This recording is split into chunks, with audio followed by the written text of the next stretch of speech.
Okay, I appear to be live. Good morning, everybody who's made it here again. And I can see there's a number of people here and in the chat room. If you could just give me a quick thumbs up that everything's working this morning as hopefully expected, sound and visually, then I can confidently keep going. Thanks very much. And welcome to you all. As you may have read in, or may not have read in the short post that I put up, this will be the last live stream for a little while, group meditation, as I'm going on what we have in the Buddhist tradition is, well, the Theravada is what's called the Vasa, the 3 months traditional rains retreat. Although we've been through the rains here, we're drying up. It is a period in the Buddhist calendar where the monastics are encouraged just to stay put and to go more into retreat mode. So it's our annual retreat for 3 months, if you like. And that doesn't mean I'm in silence and doing just sitting meditation for 3 months, but there's periods of that. But it's just an encouragement to put down things as much as you can and focus more on the practice. So for that period, I'll just refrain from doing this sort of meditation connection, but I still will be posting meditations and readings on the channel. Really actually quite part of my practice anyway. And when I'm in retreat mode, it gives me an opportunity to really reflect on reading whatever teachings of the masters and reflecting on them, and also seeing what comes in terms of guided meditations. So that's always a nice opportunity to have more of that space, quiet and solitude. But Jatindriya will lead a couple of sessions over that period. She said she's happy to do that when she's not on retreat mode. So we'll just post both here and on our Hermitage website when those dates will be. So keep an eye on them. And they won't be at 5 o'clock in the morning, so the Australia time, so the time change will be different. So you just need to keep an eye on that. Okay, so, and I hope during that time you can all have some retreat time of your own, if possible, even a little bit. So today, given it's the last one for a little while, I thought if there perhaps to take any questions or suggestions for what you'd like this spontaneous meditation to focus on. So I'm happy to do that if people have got some suggestions. Otherwise, I'll just talk from whatever comes, which I'll do anyway.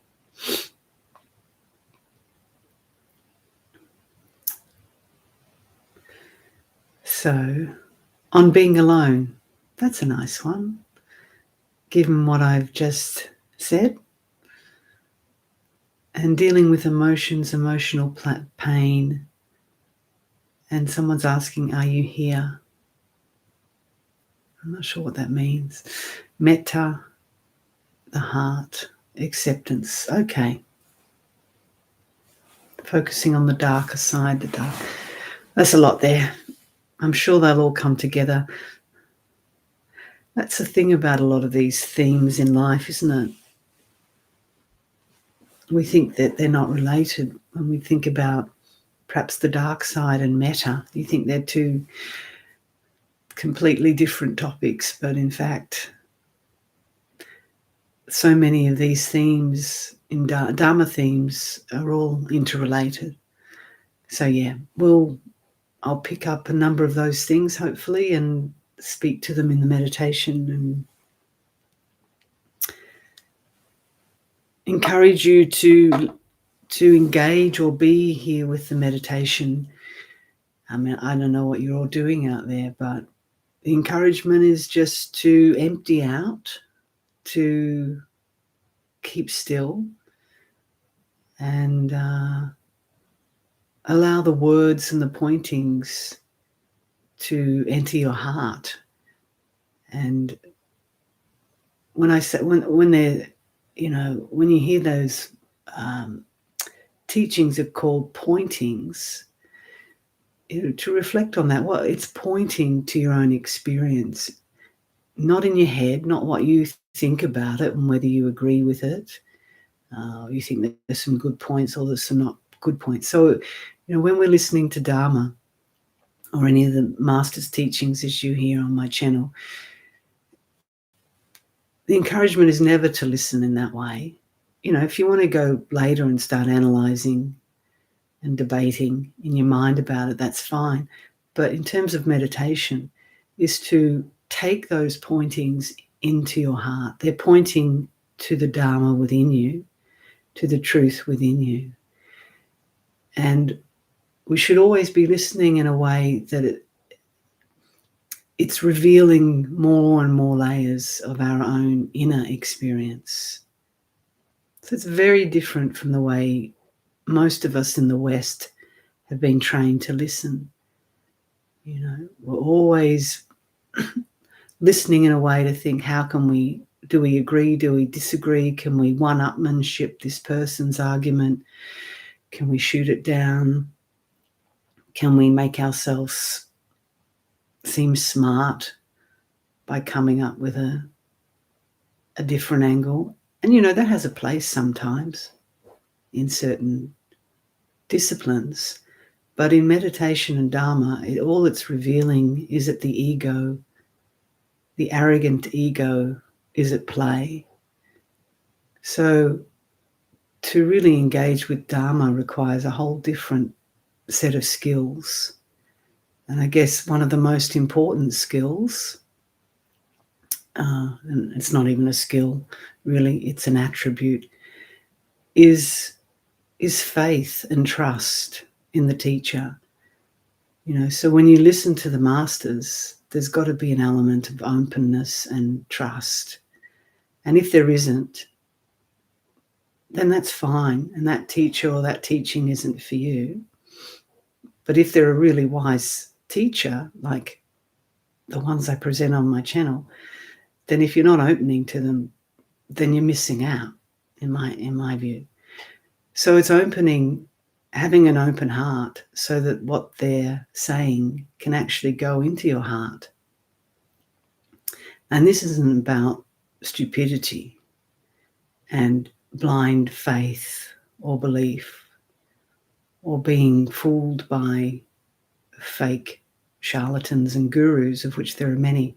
So it does require a level of discernment.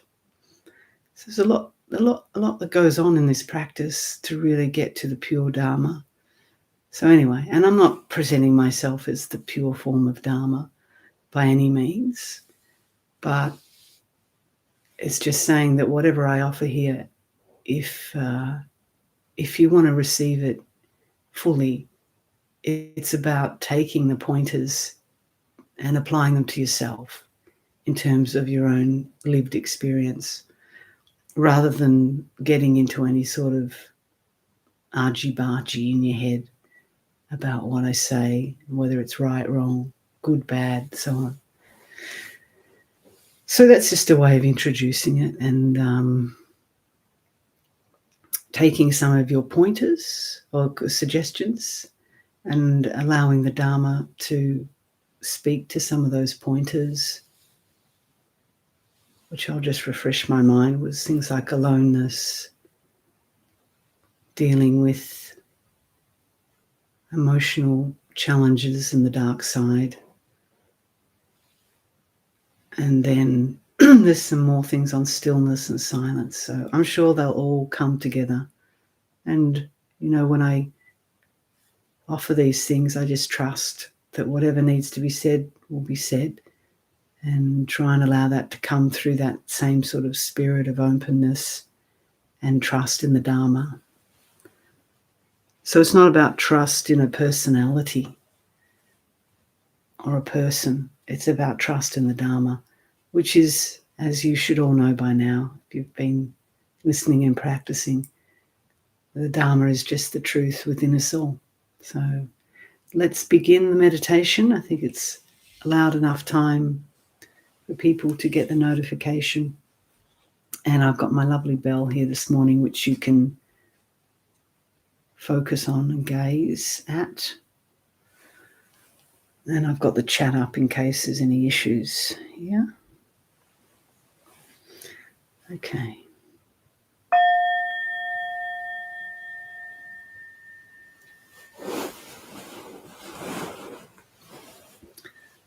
So just take a little time to come into a comfortable seated position.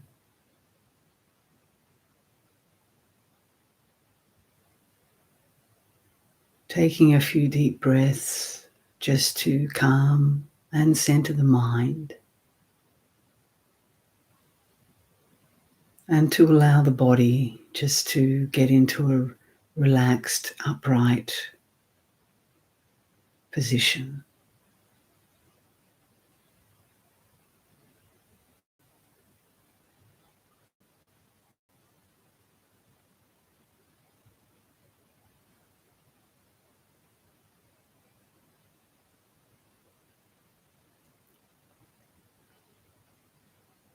And begin by simply noticing your own experience, which encompasses so much.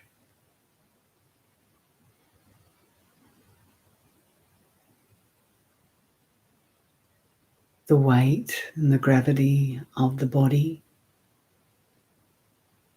as we turn our attention to that, it can help ground us in the present moment, and just being in the here and now.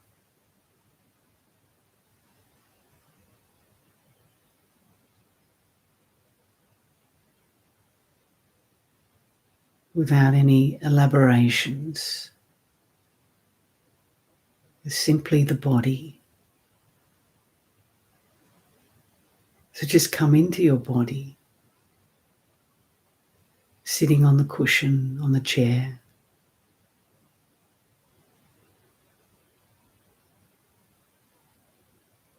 And learn how to be comfortable, relaxed,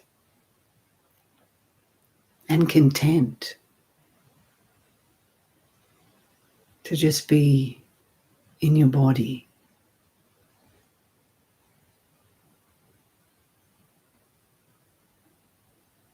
Aware of all its different pings and pains and sensations, but not looking for anything special.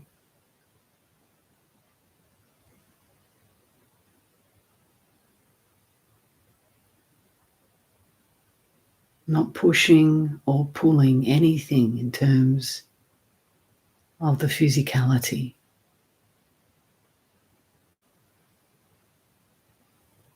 Simply opening to our own embodied experience.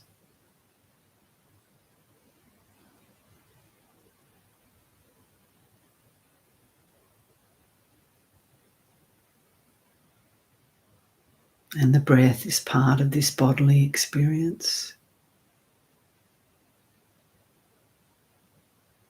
So tune into that.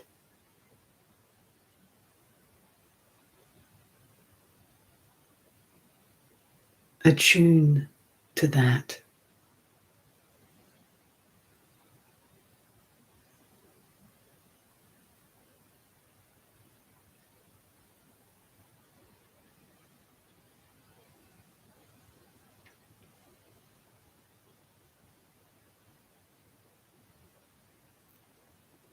And whatever thoughts arising, simply noticing,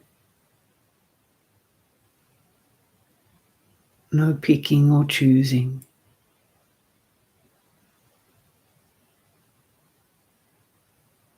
but noticing that when we're aware and mindful, that whatever thought arises straight away ceases.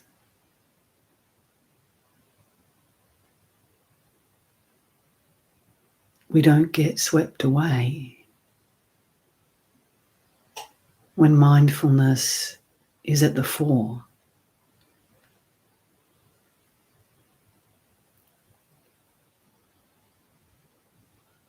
when mindfulness is not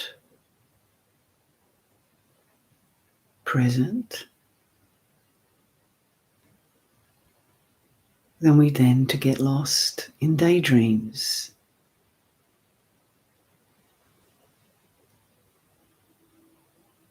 So you can notice this more and more in meditation.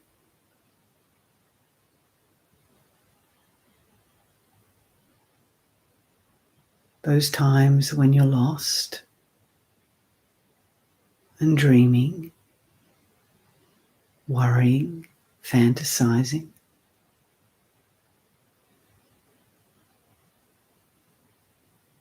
Mindfulness isn't there.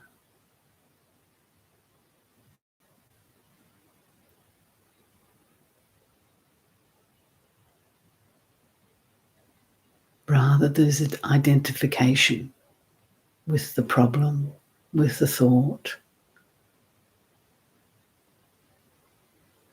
with the me.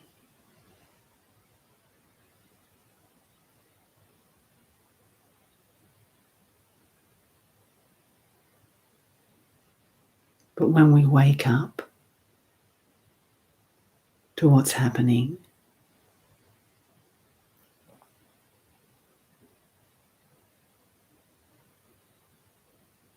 you can see all those dream constructions simply dissolve.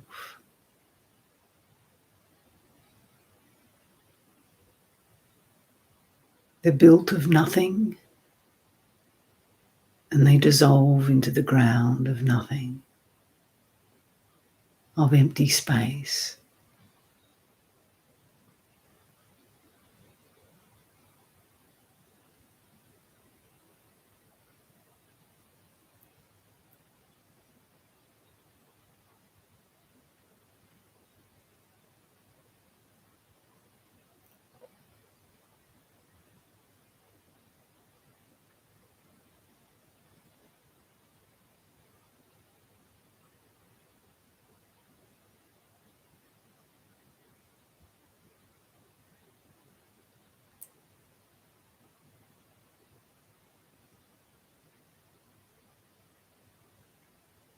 And this is the beautiful practice, an opportunity to be alone.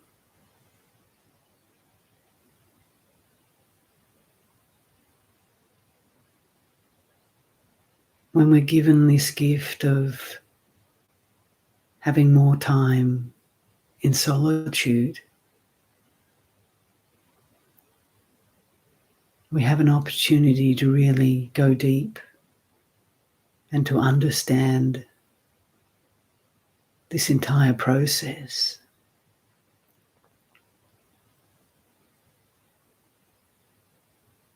And for many people, being alone is a great curse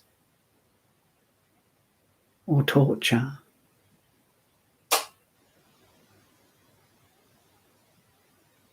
And it can be if we don't understand our minds and don't understand how to work with our minds.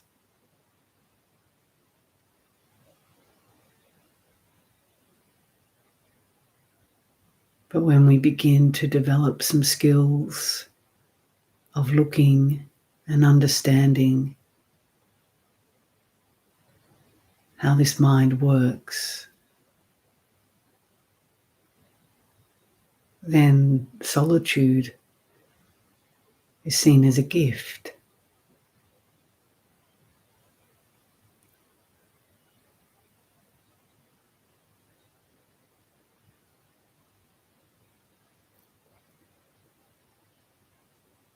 Being secluded from distractions, from endless conversations, from busyness.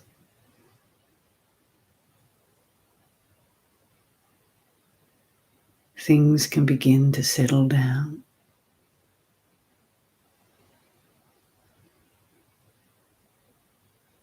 And as things begin to settle down,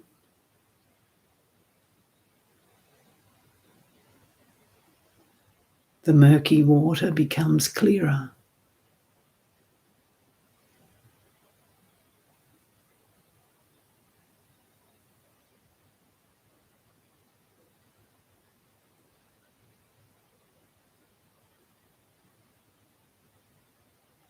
So right now, we all have this opportunity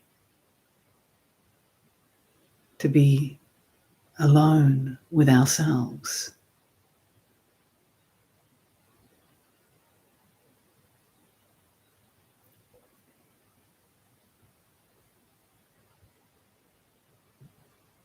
To be able to look.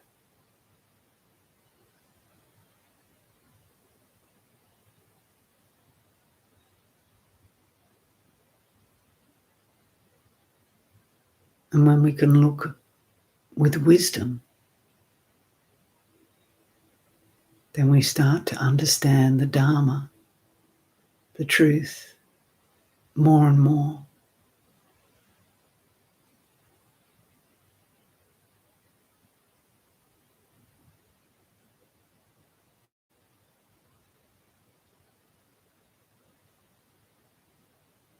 Whatever arises in this body, in this mind, is not a self.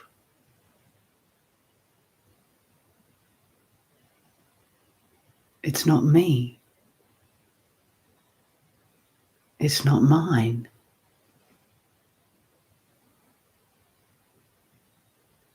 It doesn't belong to me.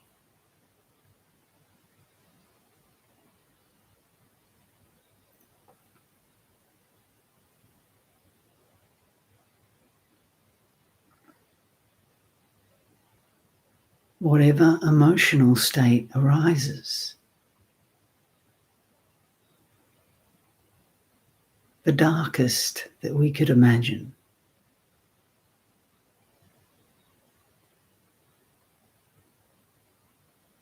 or don't even have to imagine, that we experience, the hatred, the fear, the terror, the jealousy, the desire,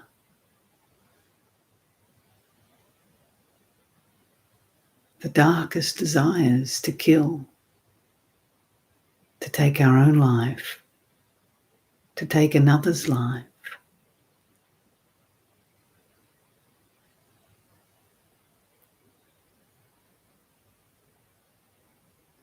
It's not you. It's not a me.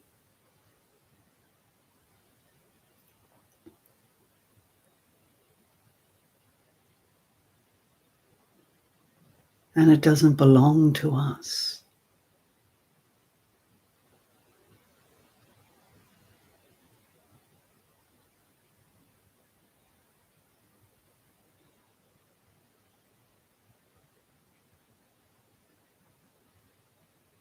is simply a conditioned process coming from causes and conditions.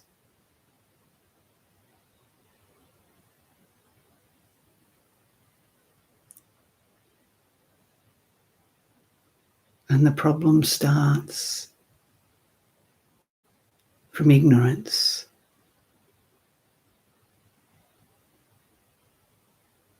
Not knowing, not understanding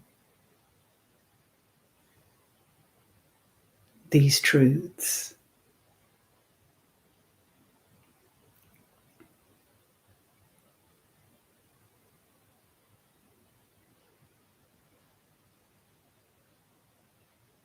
And the more we meditate and spend time alone and honestly open ourselves in meditation,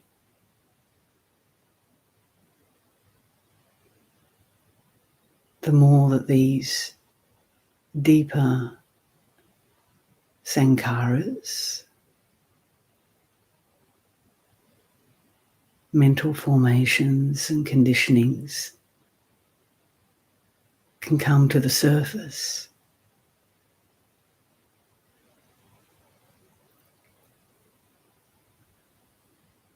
And this can be frightening because people don't want to look.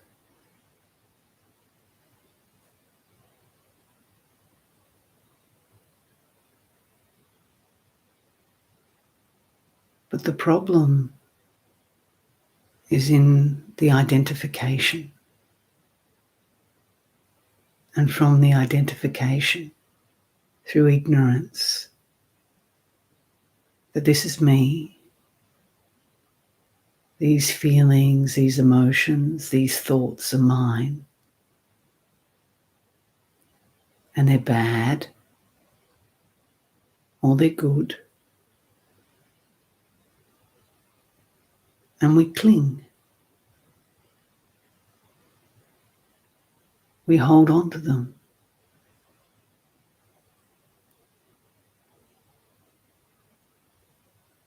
And then suppress them, push them away.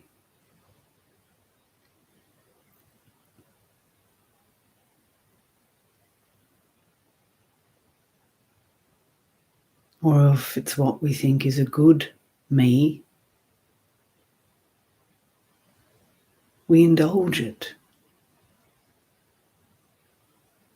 We keep feeding it, feeding the narcissist.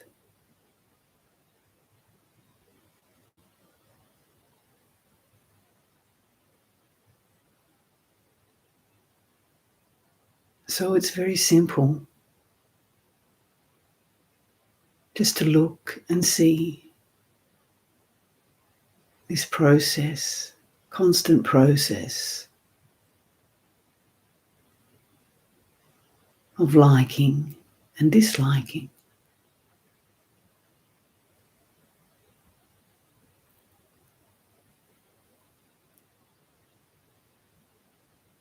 All due to ignorance, identification, and clinging.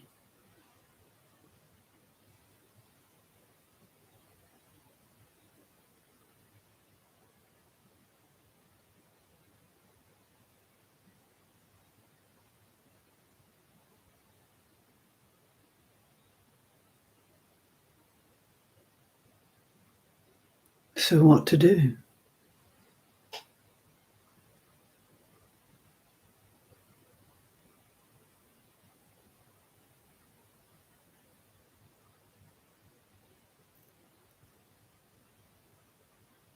We do nothing but just wake up.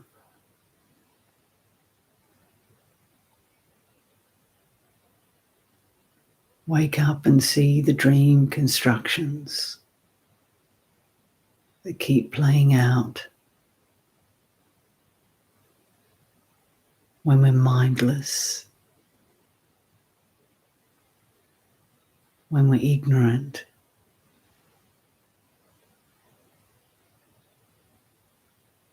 We're just caught in that stream of becoming.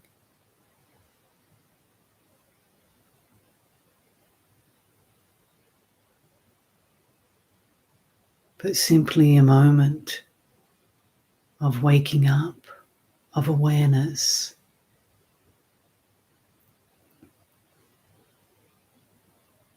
and seeing that very pattern.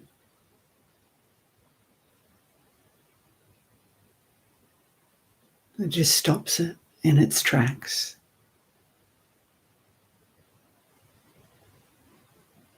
Even for a moment.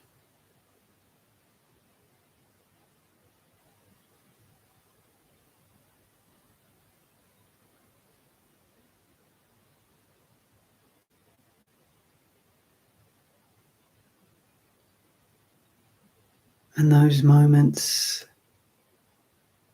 increase.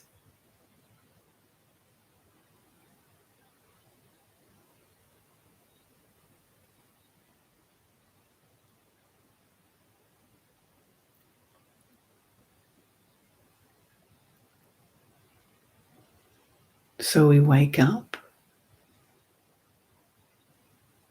every moment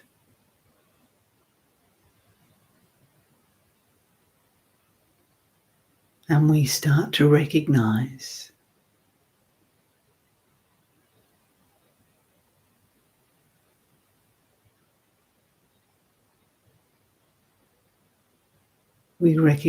that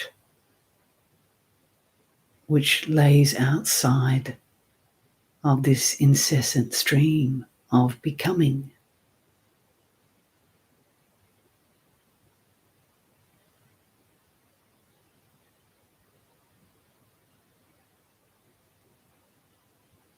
We start by beginning to recognize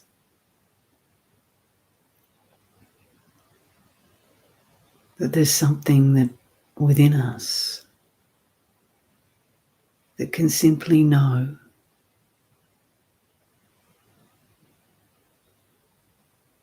can be aware,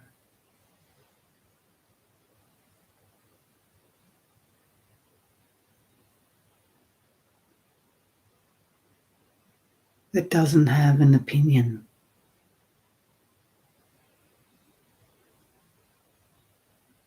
that doesn't have a knee-jerk reaction to everything in life,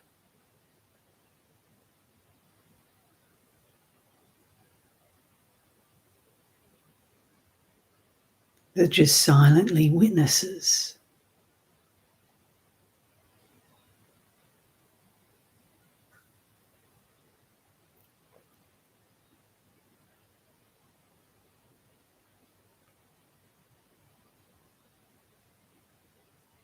And we learn to recognize that aspect within our own hearts more and more every moment, every day with practice.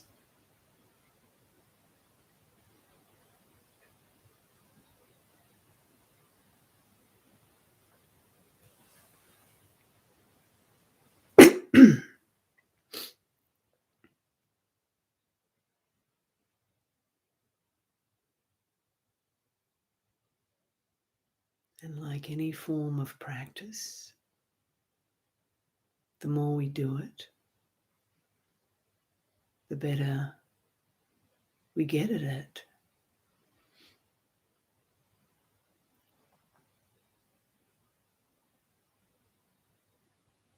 So the more we practice familiarizing ourselves with this heart of awareness,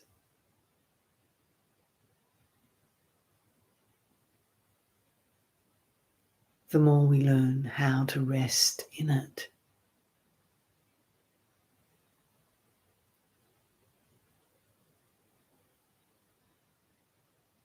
to become the detached observer that doesn't identify everything as me and mine,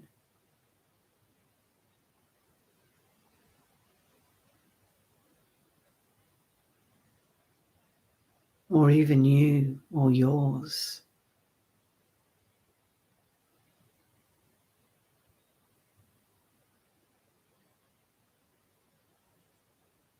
That simply stays awake, unmoved, unperturbed, peaceful,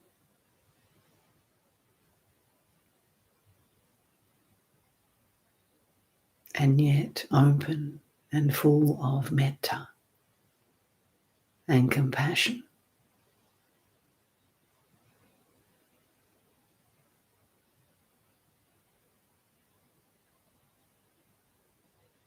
For whatever arises.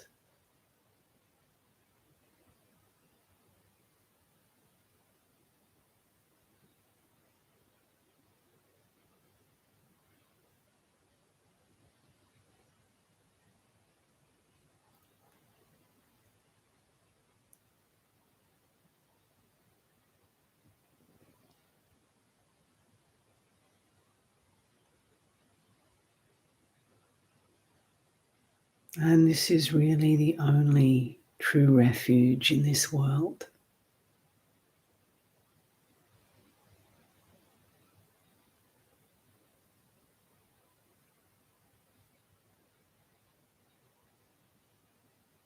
And that's why we talk about the Dharma as a refuge, a safe place that cannot be whipped up by the winds of the world.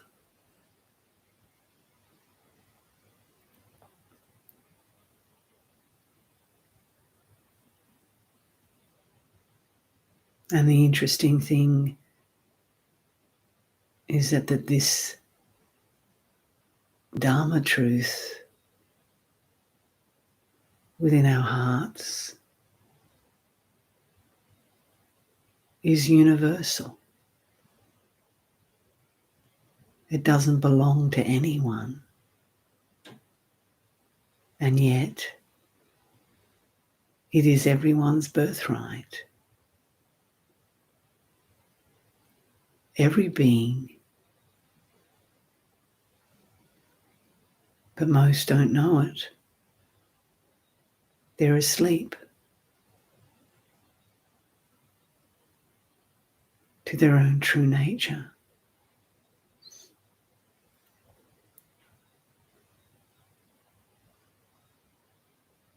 But when we slowly start to wake up and recognize this refuge,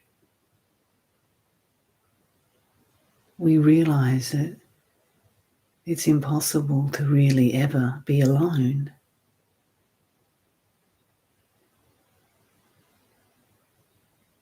In truth, there's no such thing as someone being alone.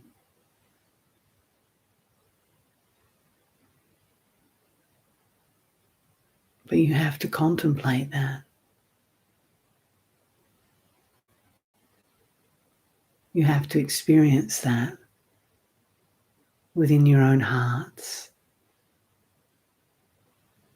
to really understand what the Dharma is.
Okay.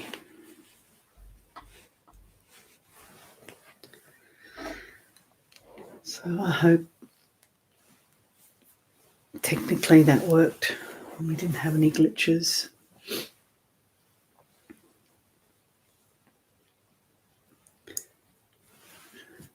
So it's a nice opportunity to reflect that, even though I'm going into more retreat mode, I'm not really going anywhere. Ajahn Sumedho had this lovely saying, no one ever really goes anywhere. We just experience changing conditions. And I often reflect on that. Think about all those holidays you've been on, all those sights you've seen, all those things you've tasted, all those people you've hung out with, all those different houses you've lived in, countries you've lived in. You've actually never really gone anywhere because you've always just been where you are. It's just the sights and sounds change around you. It's an interesting contemplation. I encourage you to do it.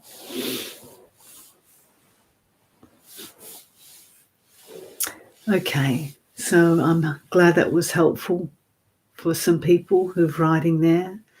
The garden muse. If you're a garden muse, then like me, you love to spend time just musing in nature. And that's what we can do too. It doesn't have to be these formal, stiff ideas we have about retreat.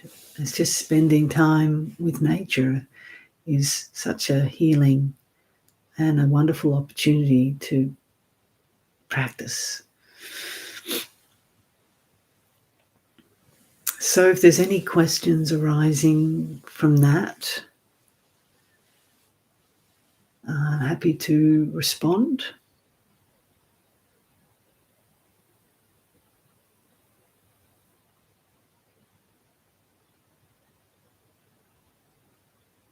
Some nice reflections here.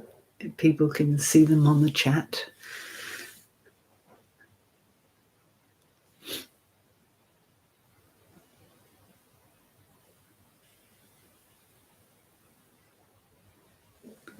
So Anthony has a question about the music. How do I choose the music? He likes the music. To be honest, Anthony, the whole thing, I don't really choose it. And I'm not just saying that in a kind of a new agey way. I really don't. It just, these things just present themselves. And I don't even really choose what recording I'm going to put up. And ultimately, when you really contemplate no self, anatta, it's just, that's the way. None of us are really doing anything. There's no independent agent making decisions here. It's just life flowing in the way that it's flowing. Yeah. And causes and conditions are behind it. And sometimes those decisions come from a place of wisdom, and sometimes they don't. But they're all just coming from the same source, really, which is where we were all just abiding in that meditation. So what came out of my mouth then in that meditation, I don't know where it came from. It came from emptiness. Had no plans. And it's the same with the readings and the music. There might be an artist's name attached to it. There might seem to be some cognitive process, going on, but it's just happening. And I guess I trust the process too. That's the other thing. I'm open and trusting. So it seems to resonate for people, seems to work with their music, but not always, So, and that's fine too. Okay, let's see if there's some other questions that just disappeared.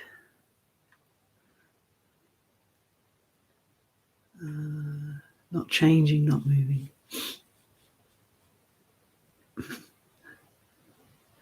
So Emma says, I wish to be like you. But that's a funny thing to say, Emma, because one, you can never be like me in terms of my personality. And you should feel grateful about that. I wouldn't wish myself upon anyone. But having said that, you're exactly like me at the ultimate level, you know. We do away with all these personalities and personality views and beliefs, you know, and it's not to diss the personality. We all have different traits and different talents in the world and different skills, and that's the way the world is, and that's fine. It's lovely, you know. We wouldn't want to be all the same. Be awful, be boring. But at our core, we are the same. And just keep practicing to recognize that. That's all I can say. Okay, so how do we deal with intense suffering, heavy, dense suffering, both on the cushion and outside the cushion? We deal with suffering in the same way, whether it's intense or what we might think is subtle suffering. It's the same process. And I would encourage you, the person who's asked that question, to really investigate the teachings of the Four Noble Truths. It's pretty much all you need on this path. It was the first teaching the Buddha spoke after his enlightenment to the 5 ascetics. And it contains the whole of the teaching. And it might seem simple on the surface, but in fact it's the profoundest truth. So to deal with suffering, I'm going to have to really simplify this for sake of time. The first thing is we have to acknowledge it, that it exists. So, you know, you got a head start. You know, you're actually honestly acknowledging and seeing suffering. And then the second noble truth is to understand the cause of suffering. So in that meditation, I offered a few pointers to understand suffering. And the cause of suffering is ignorance. It's not knowing, not understanding Dharma or the truth. So when we start to see the cause of suffering, we see how it comes from this ignorance. The primary ignorance is clinging to a self, a belief in a self, a separate self. And because we all believe that we are these separate bodies, we believe we're our bodies, even if we say we think we don't, we're so attached to them that we cling to them as me and mine, and we cling to our thoughts and our emotions as me, as a self. And this is the root cause this is the ignorance. And so then once we start to wake up to those causes, and you know, there's different layers and processes to that, but that is the root. And then we're on to the third noble truth, which is the cessation. It stops when we see that with mindfulness. So the Buddha talked about that mindfulness is the path to the deathless, which means mindfulness is the path to take us to ultimate reality or freedom from suffering. And not just freedom from temporary suffering, freedom from all suffering forever. And the fourth noble truth is the path. So we pick up the path, the Eightfold Noble Path, and practice that to come out of the end of all suffering. So I can't give a really, you know, extensive response on the Four Noble Truths, but I would certainly encourage you to investigate that. And on my channel, I have Two things. I've read the Buddha's words on the Four Noble Truths, which you'll find in the Theravadan playlist. And I've also offered a guided meditation on the Four Noble Truths. So if you haven't, or even if you have, I'd encourage you to listen to both of those and to meditate to those and to use those pointers, as I said at the beginning, to look within, to see how it relates to your own experience of suffering. So I hope that gives you something to start with anyway. So someone says, so is there free will? Well, that's kind of a philosophical question. And I guess Ramana Maharshi saying these questions of free will and destiny are really only relevant to the ignorant, you know. So it's only when we believe in our separate self that we get caught up in these discussions about free will, destiny, determinism. But when we start to understand that, you know, we don't just understand intellectually, we see that there's no separate agent here in this body-mind, this permanent, unchanging, fixed agent. It's a process. Then these questions of free will are irrelevant. You can't really ask them anymore or concern yourself with them. So I just encourage you, if you're caught up in these philosophical debates and conundrums, is just to meditate on anatta, not in a nihilistic way, which can happen with people, they go off the path, but in a way that has real understanding.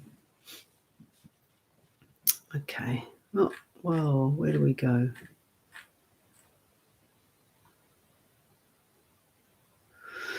So Renee's asked a big question, but I can't answer that, Renee, in this, about how the non-dual teachings relate to the Christian tradition, which says all people need to call Jesus Christ our Saviour or else face eternal damnation. Well, that's just an aspect, a very small aspect of Christian teaching and dogma. So I wouldn't get caught up in dogma. I'd listen to the true Christian mystics that saw the truth in their own heart, like St. John of the Cross, Meister Eckhart, Teresa of Avila, and a number of the saints. And you listen to their teachings and they're not caught up in dogma or fear and belief. So, you know, I survived Catholic school, but I still value the teachings of Christ. But don't get caught up in religious bigotry and dogma. Okay. I'm just looking for questions, but I am reading your lovely comments and reflective comments as well.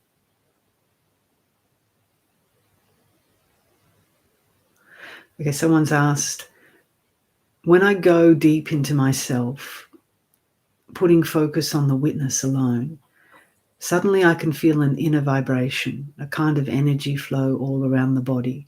Does it happen to you as well? Yeah. I mean, the inner vibration and energy is always there, flowing. Just sometimes I think we're not aware of it. So when you start to settle and become still, you notice it more. But it's always there. It's here now, flowing all around the body. So what you see in front of you is just a vibration of energy on the screen. And, you know, you can experience that every moment. If there were no intense suffering, there would be no intense joy. Sure, this is samsara, the highs and lows. And if people think, oh, we have to have intense joy, so we'll put up with the intense suffering. But that's fine if you want to stay on the roller coaster of samsara. But the joy that comes with letting go is real joy. Because when you say intense joy, We often mean intense pleasure, ecstasy, excitement, bliss, orgasms, all those things, or trips on drugs. They're all impermanent. That's the nature of samsara. So when you start to get a bit tired of that trip, of the highs and lows, and want to look for something more real that doesn't change, then the Dharma is there to offer you that. But it's not insipid, I can assure you. But it's a peace that comes and will come when you start to let go of desires for the highs and the lows and find deep contentment that isn't dependent. It doesn't mean that you don't have intense joy, but you're not attached to any temporary emotional states.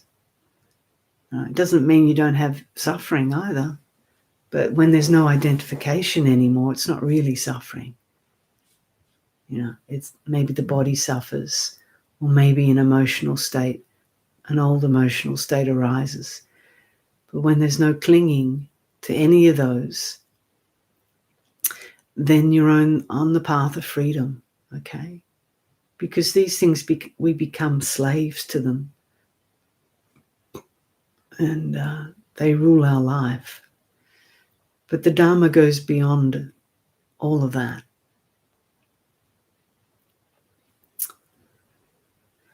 So Joyce has asked, will staying in the sense I am, will I eventually go deeper automatically, or must I contemplate teachings and ideas? No, so the I am, for those who aren't familiar with it, it's Nisargadatta uses that as a pointer, as a skillful means.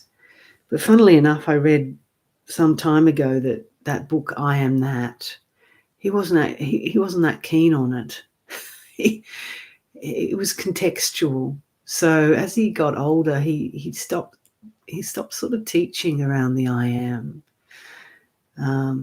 because people did their head in. A lot of people still do their head in with it, trying to figure it out. What's the I am? What's this I am?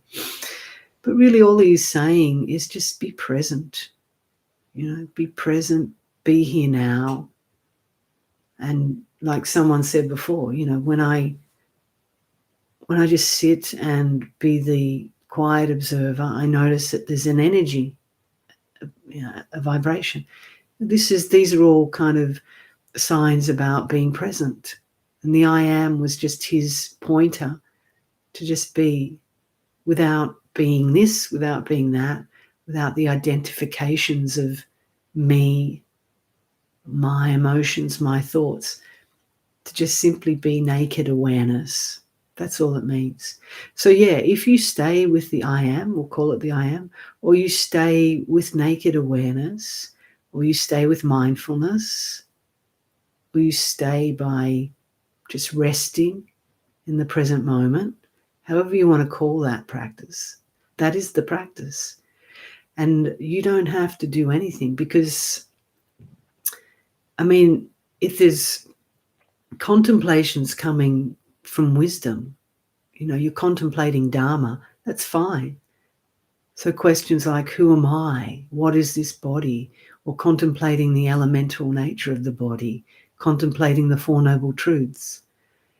These things can take us deeper in the practice. But I caution you about thinking that I have to do something. There's a subtle difference there. So when we, you see this in longer periods of meditation and on retreat, you learn to just abide and rest in the moment, and then contemplations come up naturally. You're not forcing these things, though. Meditative questions will come up naturally, and insights arise naturally, spontaneously. So you have to see that for yourself, though, Joyce. Just stay present. Allow yourself to be present. let go of all the nonsense as it arises. And then wisdom will come naturally. Because that space of being the I am, or being naked awareness, allows for wisdom to arise. We don't have to force it. So I hope that gives you some sense of how to practice in a more relaxed way. That's the thing. You know, if practice becomes practice, like hard practice, even the word practice is not great for meditation, is it? Is it resting, relaxing, ease? Ease should be your practice. But then when we try to practice to be relaxed, it's not relaxed, is it?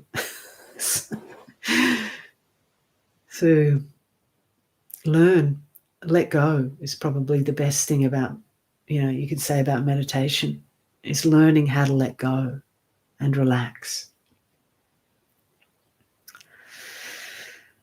Okay.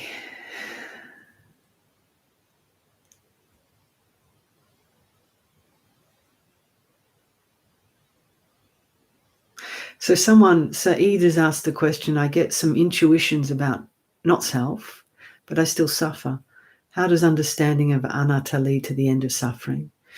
So I kind of talked about that previously when I mentioned the Four Noble Truths. But just briefly, when we start to understand in our own hearts, not just intellectually, what this teaching of non-self is, then a bit like I just said, when we see it, things naturally dissolve. There's an automatic letting go. It's not that we let go, because we're realizing there's no one here as a fixed entity to let go, but it's the wisdom within us all that lets go. It sees what's going on in truth. And one of the fundamental truths is that we are constantly clinging to a false belief in a self. And when that starts to break down little by little, because even though you might understand it intellectually, until we fully, completely see through this self-construct once and for all, so suffering's going to still arise. So that's okay. We're on the path to the end of all suffering, but it doesn't happen overnight, just even by one powerful glimpse people have. They think, oh, I'm enlightened. It's like, no, the path continues, until we're fully enlightened, until we come to the end of all suffering. And we'll know, don't worry. We won't be asking questions or having any doubts, but it'll be known to us, okay? So we just keep going. We're working with whatever degree of suffering arises, and we're working with the understanding that's been offered to us from the masters and from the Buddha to understand suffering and to come out of it little by little, step by step. And the key to all of this, the greatest virtue that the Buddha talked about, is patience. Because I don't know if you've noticed in this culture, we all want things to happen straight away, immediately. We're so spoilt with immediate gratification that everybody now wants enlightenment straight away. And then some people are thinking that they've got it straight away. And this is the great delusion of spirituality at the moment, as I see it. There's no patience. And there's no understanding that for most of us, this will take lifetimes. Okay? It's very rare beings who are just going to wake up fully. I say fully because there's different stages immediately upon practicing. So there's many, many lifetimes that we've been traveling in this realm, these realms of samsara. So we need patience. And the more patient we can be, the deeper the practice will go, and probably the quicker we will come out of suffering. So you still suffer. It's a good gift to learn. That's all. We keep learning about suffering and coming out of it. Okay.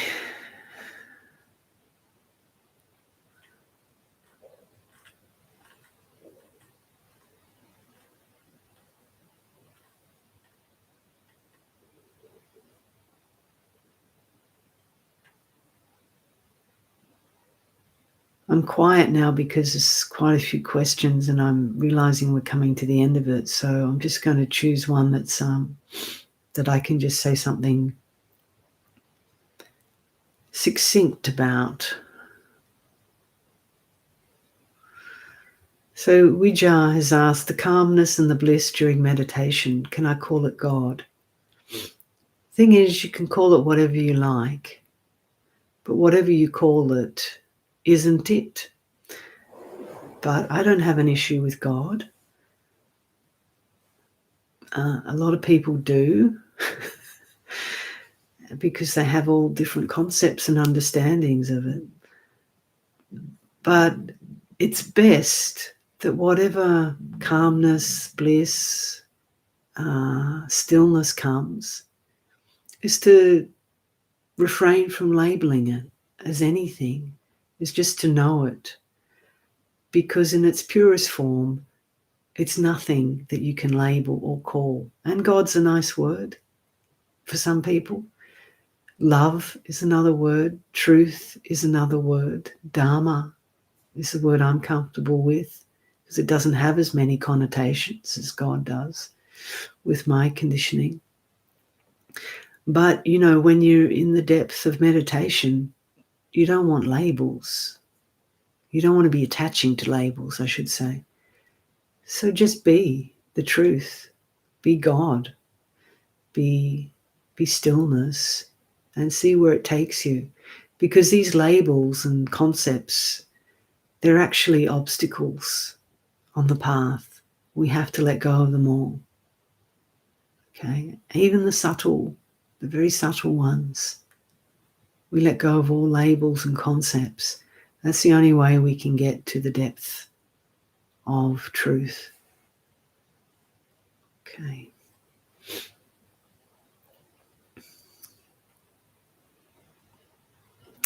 Okay, maybe one more question.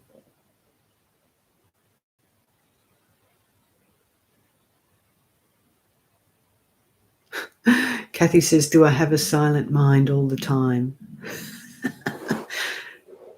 No. If I had a silent mind all the time, I think, well, what you mean by silent mind? Do I think? Of course I think, but there's an awareness of what's going on. So, you know, there's that beautiful teaching by Ajahn Chah, and also what I was listening to recently with Longchenpa.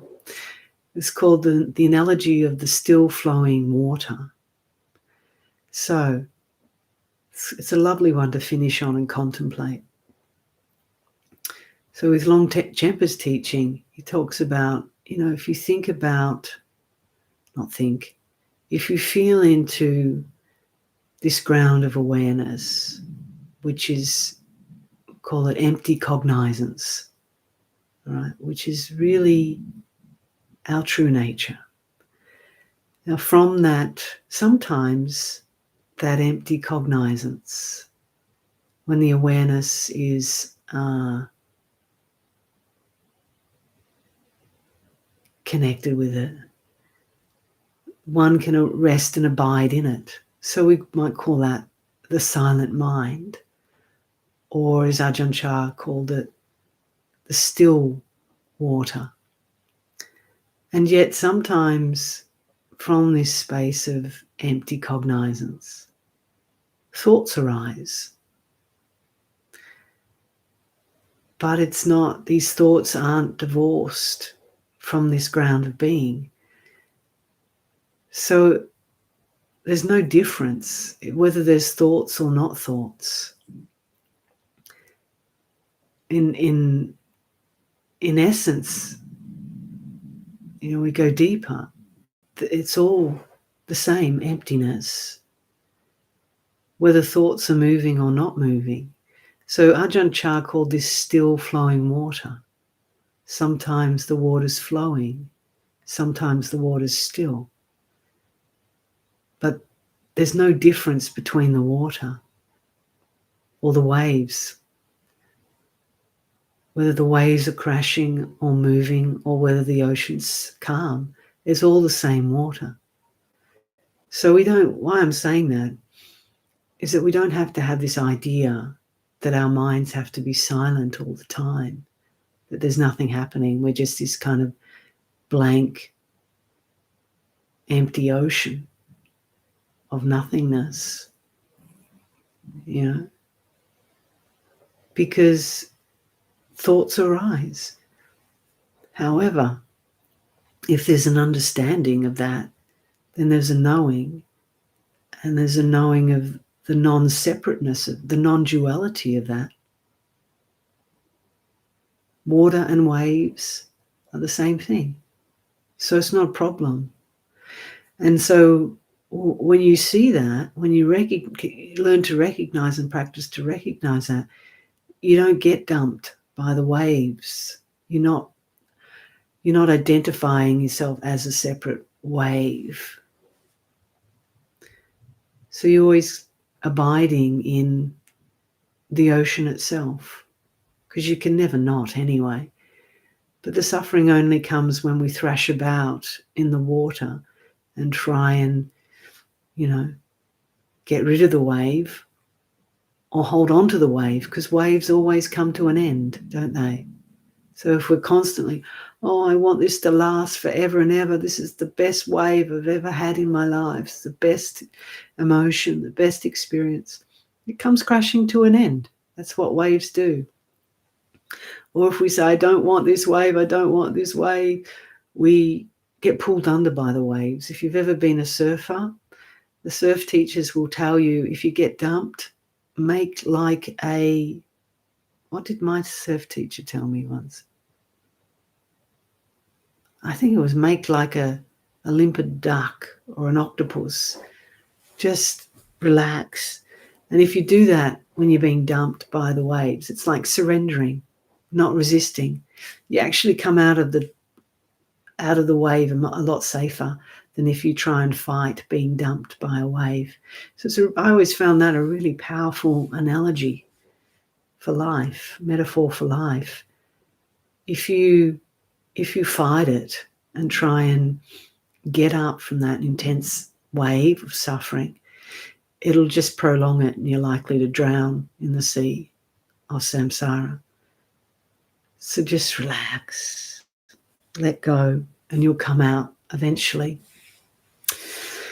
Okay, so I hope that gives you some sense about the mind, all our minds.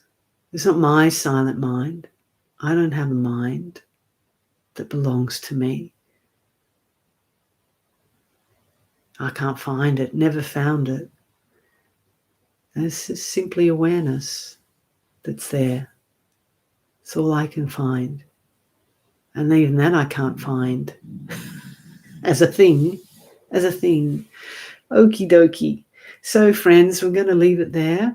And I wish you all well over the next while. And as I mentioned at the start, for those who just perhaps came in halfway, going to have a break from these sessions for a while during our 3-month Vasa retreat. But Ayya Tindriya has offered to do a couple of sessions, Q&As and so forth. So stay tuned for that. And I will continue to post wisdom teachings and the like, and which is a central part of my own practice. So on that note, take care, be well, be happy, whatever happens in the world. You have your Dharma as a true refuge. And we just keep practicing to recognize that and learn how to abide in that more and more. So take care, and see you sometime on this camera thing anyway. I'm not going anywhere. It's just changing conditions. Bye-bye.